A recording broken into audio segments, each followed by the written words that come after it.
Welcome to episode 20 of my video overview of my book, 7 Universal Truths, The Path to Peace and Prosperity. Channeled writings from the Council. And here we are for episode number 20. I've just overviewed, but please follow, like, comment as to what resonates with you in these videos, and also please share with someone who you think may enjoy the content, or someone who is also looking to manifest the life more of what it is that they are desiring. So welcome back, everybody. So here I am. I've just in episode number 19, I've just gotten blindsided. Here I am with this man that I've loved for my entire life, finally allowing myself to open up and feel love for the first time. And I'm awakened at 1:30 in the morning with a ping of my phone saying, I think we're in love with the same man. I can't even put to words how at a loss I was in that moment, because let me just say that I really, Jazzy Boo Boo's texting me. Hi, Jazz. You see this?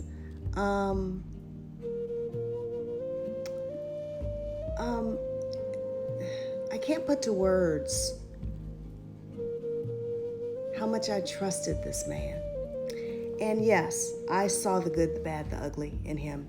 And I knew who he was as a flawed individual, yet sensitive, yet good-hearted, and vulnerable.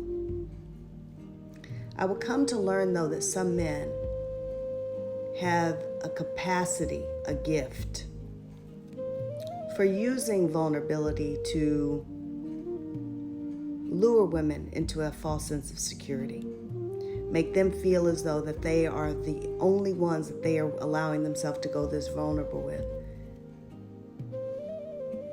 and sharing all of their trauma and starting the foundation for a trauma bond. I'm highly intuitive. There was a lot going on in his life. And, I am a medical intuitive, and I would tell him things, in addition to what I saw with his mother.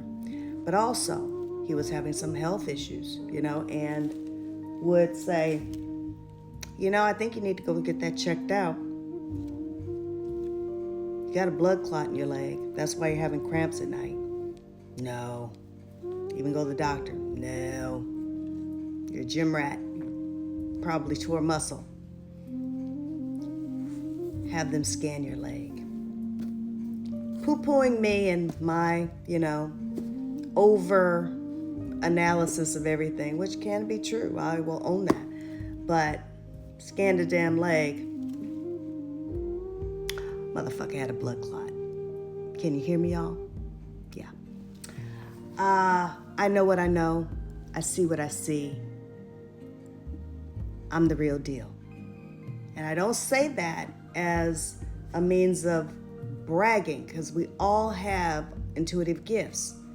But let this be a lesson to everybody, to honor what it is that you know that is screaming at you, even though everything around you says, no, you're crazy. You're special band crazy. Well, you know what? You got to be out of your mind in order to be connected to spirit and source.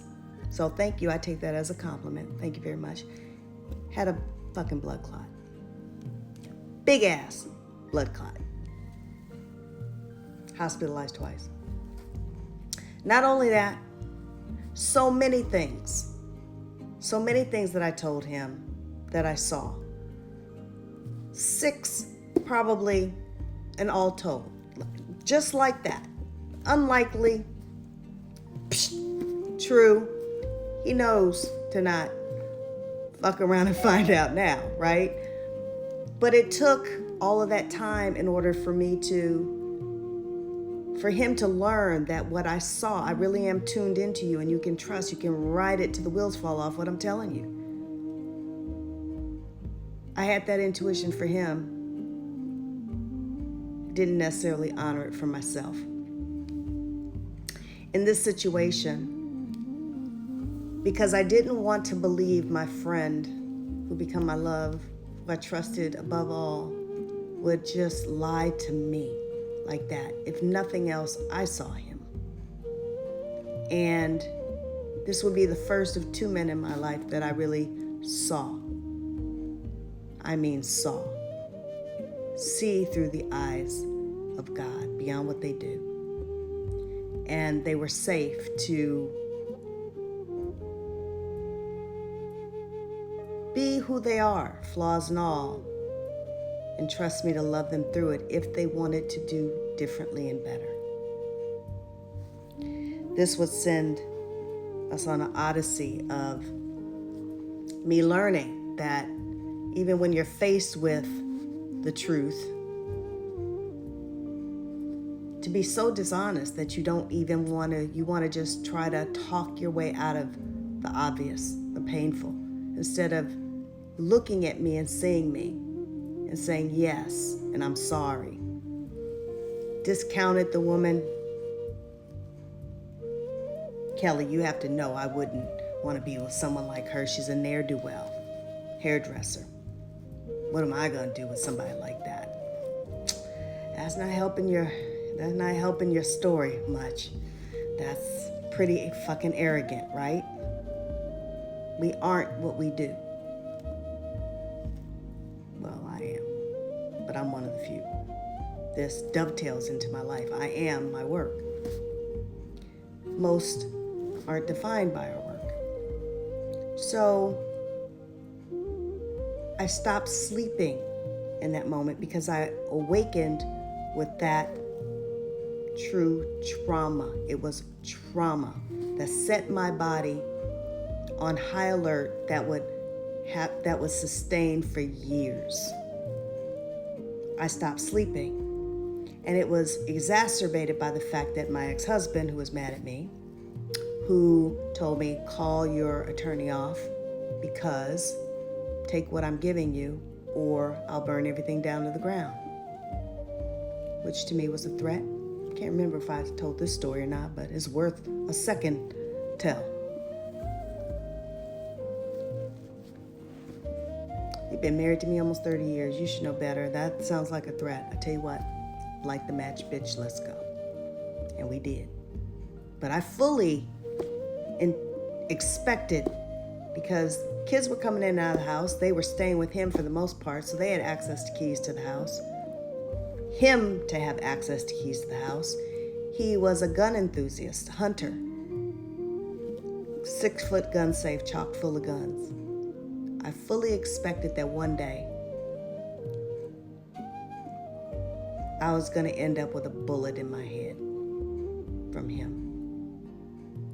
So I told people, if I end up with a bullet in my head, y'all know where that came from, just letting you know. Because at the time, they didn't believe everything that I said about him because I had kept it under wraps. I did not expose him for what all had happened and transpired in our marriage.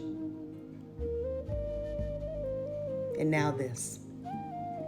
I, for the next 5 years, did not sleep. Trauma.